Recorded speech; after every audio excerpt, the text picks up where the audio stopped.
So this video is the follow-up to another vid I made last week where we looked at one weakness of every potential lottery pick, because a lot of times weaknesses can be the main difference maker in where players get taken in the draft. And in part 1 I covered most of the top players and names like Cade, Jalen Green, Evan Mobley, and more, so check that out if you missed it.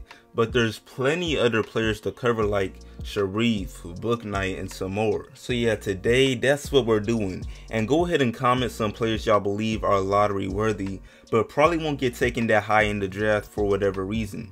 But before I go any further, what's up YouTube, Plug Speaks, back with a vid. If you are new, first of all, welcome, go ahead and sub. Also like the vid if you enjoy. I drop bangers 3 to 4 times a week, and we are grinding for 5K, so I'd for sure appreciate it. And y'all support goes a long way. But back to the vid though.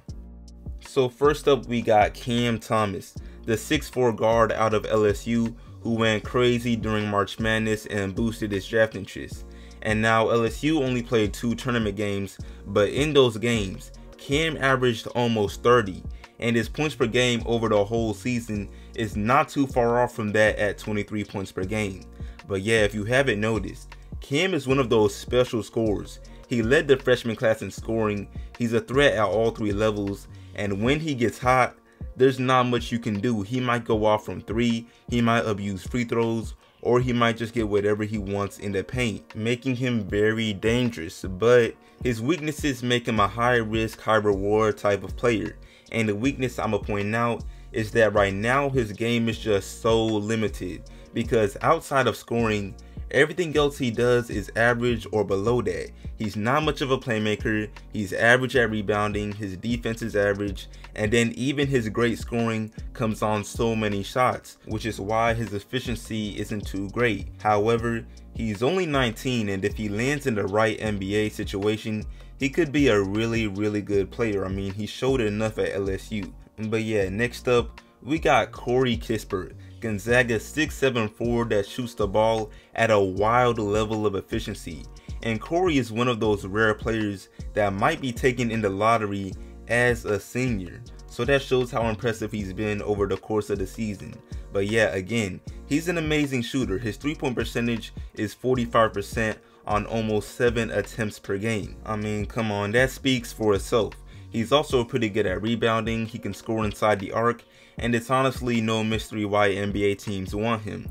But the weakness that sets him back is that he sort of needs to play alongside great ball handlers, because he's not much of a ball handler himself. And if he were on a worse team with less talent or had weaker guards during his college career, his impact might look a bit different. But honestly, unless a team drafts him for a role any more than purely shooting, he'll be just fine in the league, because as we all know, the NBA has a fortune of great playmakers. But moving on to Keon Johnson, Tennessee's 6'5" athletic guard that plays with a lot of pure toughness. And Keon's numbers are not overly impressive, they're far from it. But if you watch his highlights and watch him play in general, you'll notice how entertaining he can be when he drives to the rim, and how he doesn't shy away from any contact. He welcomes it instead. And then his NBA ready body and the value he provides on defense makes him a player most NBA teams could definitely use. But Keon's biggest weakness, which is poor perimeter shooting, is bound to make some teams skip over him. I mean, his 3-point percentage of 27% on 2 attempts per game is obviously not a good look. And as a 6'5" player in the NBA, come on, he'll likely need to develop at least a decent 3-pointer to be the first, second, or third option on a good team. Because I can honestly say he does everything else at an average or above average level outside of, say, playmaking. But moving on to one of the most popular players in the NBA draft, Sharife Cooper, Auburn's 6-foot playmaking beast. I mean, I hardly need to say much when it comes to Sharife, because mostly everyone knows he is one of those special playmakers, and that he truly has the potential to become another Rajon Rondo or Chris Paul when he gets to the NBA. And I know those are some of the greatest playmakers or point guards to ever play this game, but the IQ, the passing ability is there, yes. Sharife is that good. However, the main weakness holding him back is simply his efficiency. He relies so much on his driving ability rather than a reliable jumper.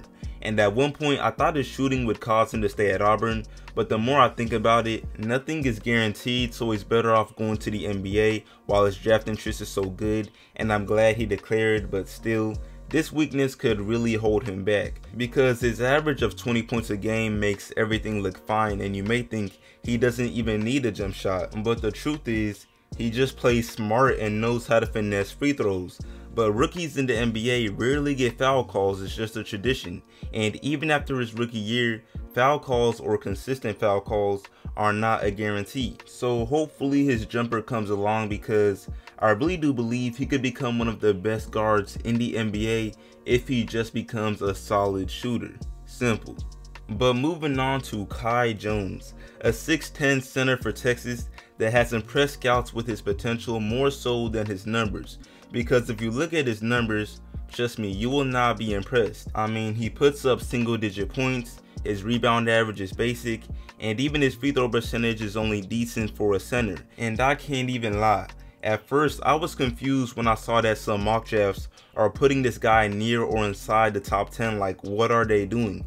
But after watching some highlights and doing some research, I can sort of see the appeal, because his actual playstyle involves both generic big man skills like playing above the rim and all of that, but he's also shown some real perimeter game, as he shot 38% from 3 on one attempt and sometimes pulls up off the dribble, which we all know is really abnormal for a center at his size. And then his defense is versatile as well, so yeah man, his upside is there. However, his main weakness is that his traditional center skills are pretty average, because he barely put up 5 rebounds a game, and although he only played 22 minutes, that production could be better. He's both athletic and 6'10". And then although he's a versatile defender, his defense is not really disciplined.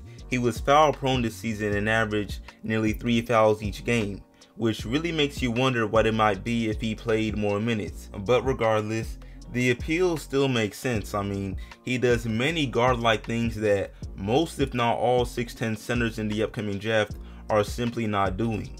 But moving on to the last player I'll cover, we got yukon 6'5" James Bouknight. And this season was big for James because he basically went from second round projections to the lottery conversation. And it's mostly because he showed explosive scoring ability, and his playstyle is just very fan appealing. I mean, he's super athletic, he shares plenty traits with Zach LaVine, and even his defense is solid. He could be a star NBA player, I've said it before. But unfortunately, his play in March Madness was not very good, and unlike some players where it may increase their interest, it arguably lowered his interest and exposed some of the flaws in his game that I was blind to before. For example, his ball handling is questionable at times, and he's super streaky as a shooter. And now as far as that first point, he can score on his defender off the dribble, but until March Madness, I hadn't seen him struggle to do this when pressured by a good defender, or just struggle with decision making when a double team comes forth. And then his 3-point percentage of 29% is a bad look. But the fact that at one point this season, specifically a couple games before the tournament, it was 35% or 37%, proves his shooting form is solid. He just needs that consistency. But overall, the NBA still welcomes him. This man was one of my favorite college players this season, simply because he can take over games with the energy his dunks bring and his sometimes explosive offense. I really hope it translates to the league. But yeah man, that's pretty much it for this vid. Y'all let me know what y'all think of the upcoming NBA draft and any of these weaknesses, were they just reaches. But yeah, I appreciate y'all watching as always. Make sure to like the sub, share it, sub if new, all of that, and I'm out.